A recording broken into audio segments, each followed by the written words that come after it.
पंचवटी येथील नेहा पवार हिने सातपानी चिठ्ठी लिहून आत्महत्या केली होती। आत्महत्येच्या अनेक कारणांपैकी अंधश्रद्धा हे सुद्धा एक कारण होते। पंचवटी पोलिसांनी त्या दृष्टीने तपास करून हिरवाडी येथून एका मांत्रिकाला अटक केली असल्याची माहिती अनिसचे राज्य कार्यवाह कृष्णा चांदगुडे यांनी दिली आहे। मयत नेहा पवार हिच्या आत्महत्येमागे कौमार्य चाचणी आणि जादूटोण्याचे कारण असून त्याचा पोलिसांनी तपास करावा असे महाराष्ट्र अनिस आणि विधान परिषदेच्या उपसभापती नीलम गोरे यांनी पोलिसांच्या लक्षात आणून दिले। त्याचप्रमाणे पोलिसांनी आरोपी संतोष पवार याच्या घराची झडती घेताना जादूटोण्याचे साहित्य मिळाले।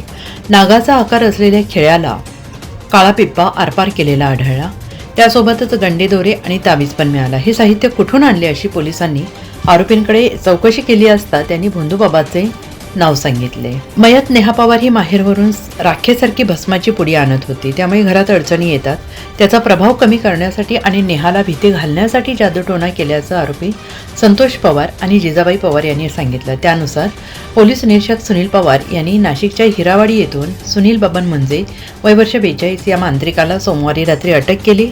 त्यांनी त्याच्या राहत्या घरी मंदिर आणि दरबार करून लोकांच्या समस्यांवर दैवी आणि अघोरी इलाज करण्याचे काम करत होता। त्याने गुन्ह्याची कबुली दिली आहे। पोलिसांनी त्याला सह आरोपी बनवलेला असून जादूटोणा विरोधी कायद्याचे कलम लावले आहे। न्यायालयात त्याला हजर केले असता न्यायालयाने त्याला 1 दिवसाची पोलीस कोठडी दिली आहे। अधिक तपास पोलीस निरीक्षक सुनील पवार करत आहेत। नाशिकमधील पंचवटी परिसरात राहणाऱ्या नेहा पवार ह्या नवविवाहितेने मागील आठवड्यात सासरच्या जाचाला कंटाळून विष प्राशन करून आत्महत्या केली। ही अतिशय वेदनादायी घटना घडली।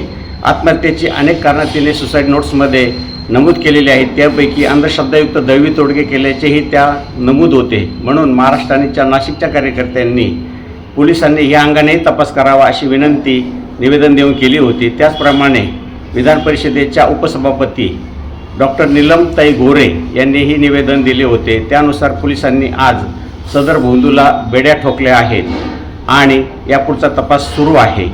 मात्र या भोंदूने अनेक लोकांना भोंदूगिरी अडकवले असण्याची शक्यता आहे, फसवले असण्याची शक्यता आहे, शोषण केले असण्याची शक्यता आहे। म्हणून अशा नागरिकांनी पंचवटी पोलिसांमध्ये जाऊन तक्रार नोंदवावी अशी विनंती, नम्र आवाहन महाराष्ट्राच्या वतीने आम्ही करीत आहोत। सदर भोंदूबाबाने आणखीन कोणाला फसवले याची चौकशी पोलिसांनी करावी। लोकांनी अशा अंधश्रद्धायुक्त प्रकारांपासून दूर राहावे। कोणाची फसवणूक झाली असल्यास अनिस किंवा पोलिसांशी संपर्क साधावा। NCN न्यूजसाठी रोहन यांनी नाशिक।